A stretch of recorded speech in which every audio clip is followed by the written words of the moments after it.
So after demonstrating how to use Maya to paint some kind of base texture onto your object, I also noticed that when I was talking about it, this little menu down here that actually gave you feedback within the paint tool wasn't turned on. So let me just kind of go over that again.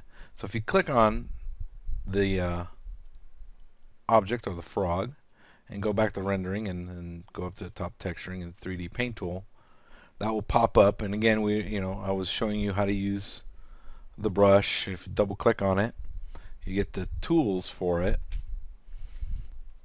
and then again, here's all the color and all that. If you come down to here and you say file textures, you sign that, and here's all your options. And again, making sure it's a good format like Targa and whatever text resolution 2K. Close that out.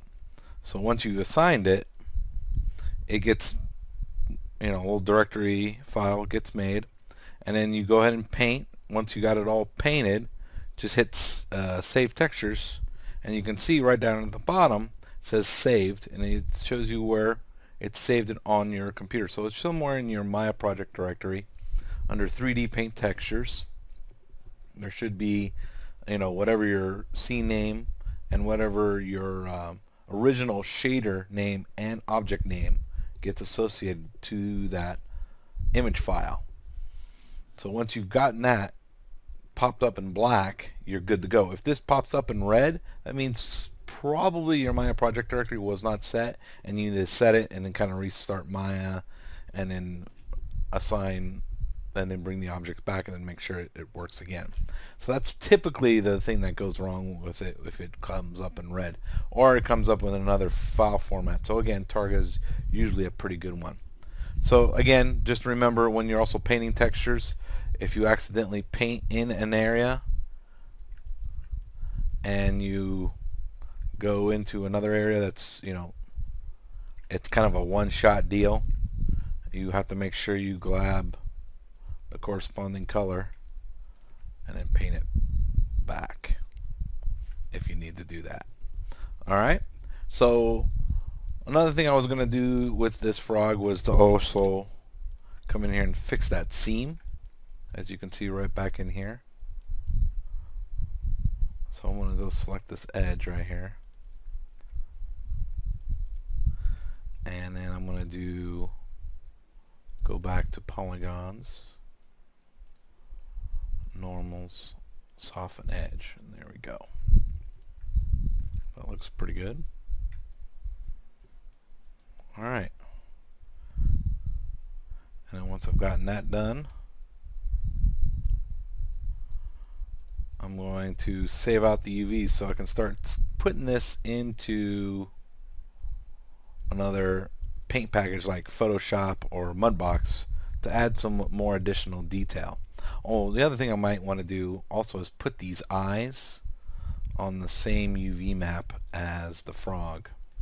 So if I go in here and I select the eyes for the frog and the body, and let's bring up our dual screen here kind of in the outliner, and then we change panel to UV texture editor, and you can see let's kind of hide those temporary textures. Now you can see that the UVs for the eyes are quite big compared to the body, so I need to come in here and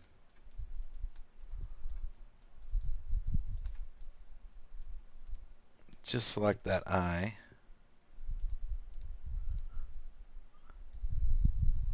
and let's just go to the UV, then control right click to shell, and then we'll just do a real quick resize. I guess that's a good size right there, and we'll put that down here. And I'll do the same thing for this one too.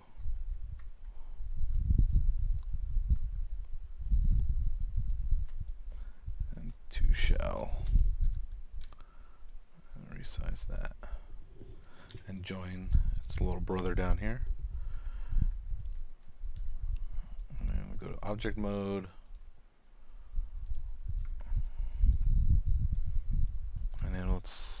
do the shell selection tool. We'll click on that and move that into its corresponding spots. I guess that's a good place to put them, right in there. Won't get in nobody's way there. There we go. So there are that's your UV map. So make sure you select all your objects so they get all collected onto one map. If you don't select them all, then you only get part of that UV map. You don't get the whole object, all the parts of the objects in that UV map. So you got to make sure you select them all. Now you go to polygons in the UV editor and UV snapshot. Jumped over to my other screen and make sure that where it's going to be saving to, so it's going to go in my images directory and my project directory called out UV. That's fine. I bumped it up to a 2K map. White's going to be fine. And then bitmap, I guess bitmap's fine, JPEG's fine. Either one is going to be just fine for what it is. Again, it's just there for reference. And then we just hit OK, and then apparently I had the same file already. I'll just overwrite that, and there you are. So now I'm going to go into Photoshop and kind of show you the settings or how to set things up for you to paint in there, and then we'll do Mudbox. All right. Now that I'm in Photoshop, I'm going to find my images. So I'm going to go into my Maya project directory, and it should be in source images in 3D paint textures. And again, there's that scene name and that. And we'll drop that in. That looks pretty good. The other thing too, what I want to bring in is the UVs. So I'll bring that directory back up, and I'll go up a few. Source images, and let's go to images, and it should be sitting right here, out UV. I'm going to take that, I'm going to drag that right on top. That should be sufficient. I'm going to hit enter, and then let's zoom back. Oh, looks like it just didn't register. Perfect. So I'll hit the V key for move, or right up here at the top, and let's just kind of use the down arrow key to bring that in. Ooh, it just like seems to be just a little bit of a registry problem there. There's that. There's that. Huh. Might have come in just a little warped. So maybe I have to do a Control T and maybe just move it, nudge it, and that should be good enough. So what I'm going to do also on this, since this is a smart object, you can tell by this little icon down here, we have to rasterize the layer. So right click on the name and go rasterize layer. That should be good. And then we should do a Control I, which is inverts it, so it swaps the values. And then we'll use a blend mode, and we'll go to multiply, and there we go, perfectly registered right on top. Let's drop the opacity there so it's not so intense, and then we can come in here and to start painting on our frog. So we can kind of go in there and start cleaning up a little bit of what Maya did and add some more detail. So I can move this little layers panel right over. Just being a little stubborn there. There we go. Move that over. And then we also can go on the web and find some reference. Again, you can find, the fire frog or red eye, the tree frog.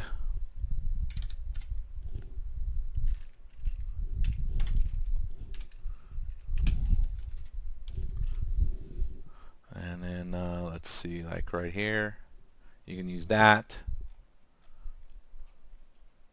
as a basis for coloring. You can use, I think there was the fire frog, which is pretty cool looking.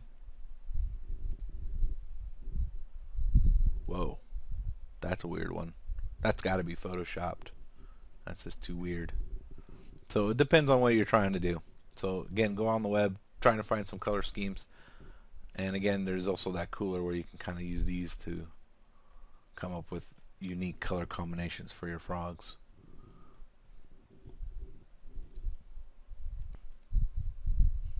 So what you can do is you can find something on the internet, and I'm going to kind of break this off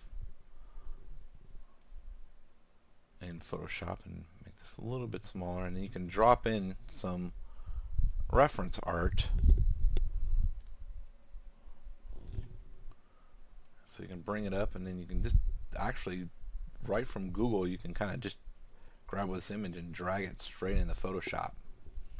And we can break that off. And then make that a little bit smaller.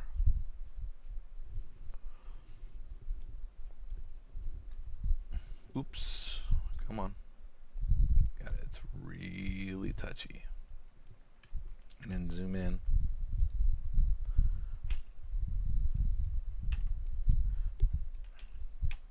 And there we go. That looks pretty good. So now you can use this as a reference to draw. So you can just bring up the paintbrush tool, make sure you have a new layer that pops up. Let's paint with black, or you can always come in here and use the eyedropper tool and select colors, just hitting I and then sampling colors from another photo to help paint. So that comes in really handy, just using that eyedropper tool, just using the eye button. And let's pick some of that black and then B, and we can just start going in there on that new layer. And you might want to call this layer spots.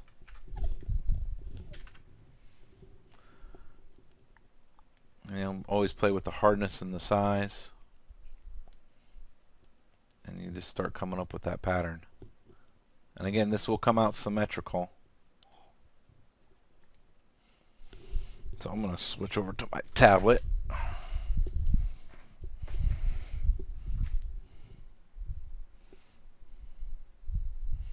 You can just kind of come in here and come up with your own designs. Now there's a few that are a little bit faded inside of there, so just grab your, and you can just kind of come in here, and you might want to drop your size of your brush a little bit. You might even want to make separate layers for that, so let's actually undo that, and I'll make another layer, and then I'll just come in here and paint these a little bit. Let's play with the opacity just a little bit. These can just kind of play around, and you can drop the layer on those just a little bit. So now it's just going in there and kind of maybe adding those details to it. So just a little bit of a blur to it.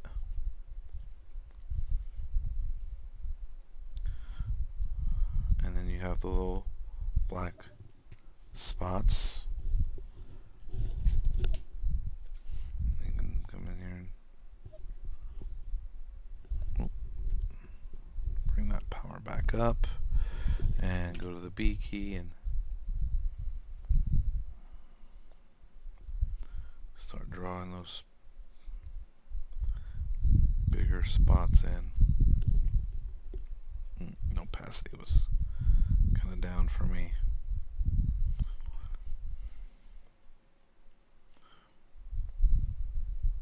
So again, it's all up to you how you want to do this.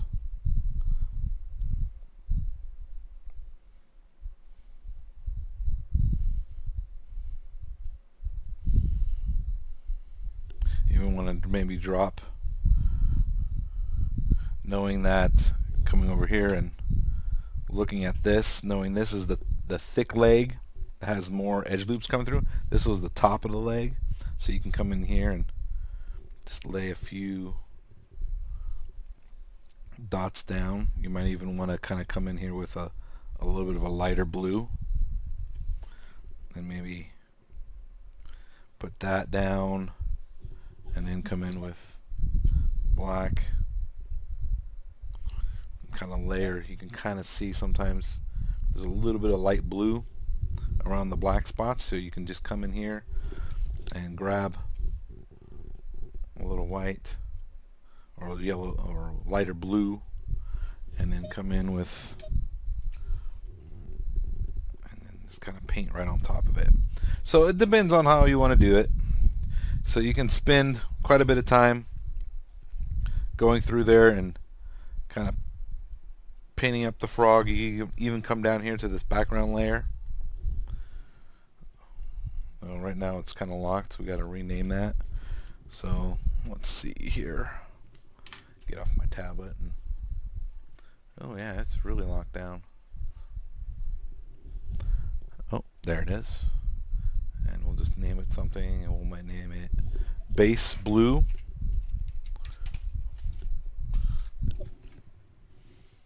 And then I can come in here and kind of clean this up too.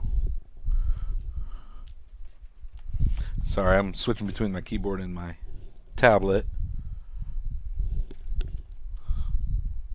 And then I can come with a bigger brush. And this kind of, let's come up with a nice soft edge. Just kind of clean up the middle. Nice opacity.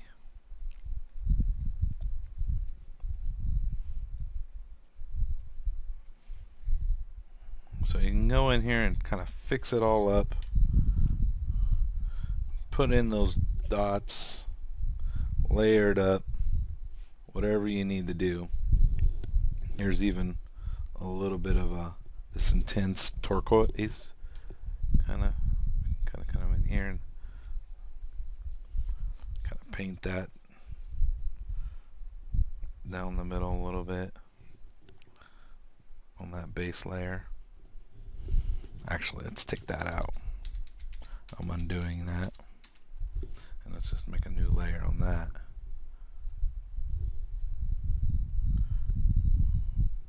And then we can kind of paint that down. And there you are. So whatever you want to do, just go ahead and play with it. Add some spots. Looks like I got an extra layer right there. Maybe you take that and drop that down. Ooh, wrong layer.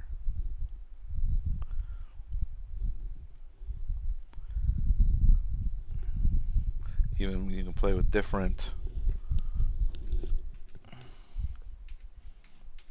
adjustment layers. Darken color comes out pretty nice. Even that linear dodge might be an interesting direction. I actually like that darker color. That came in nice. And paint that in. And again, don't forget you also have that eraser tool, because you don't want this to spill over to your other UVs.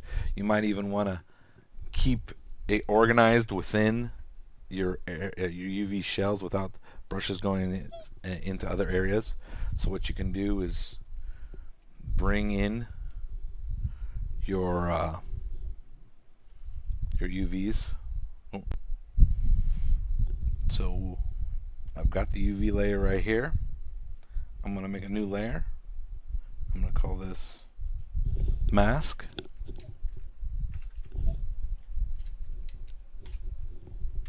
There we are. And then I'll come over here and make sure the magic wand tool is on, and I'm going to select anywhere outside the UV shell. So right here, out UV, make sure that layer is clicked on, click on it, and there we are. That's looking pretty good. But if I kind of expand in here, it's like not perfect. I need to expand this just a little bit more. So I'll take this, I'm going to go to select, and I'm going to go to modify, and I'm going to do an expand. I'm going to do an expand of a selection of about 2. And there we go. That should be good. Oh, looks like I might have to inverse it first. Let's inverse it and then do an expand. And that goes out. Perfect. That's what I want from there. And then I'm going to swap it and inverse it again. So we want this outside to be filled with color. I'm going to make sure my mask layer is turned on.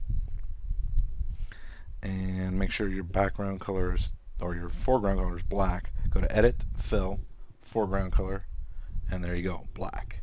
And there you go. Now you got a nice little mask to use.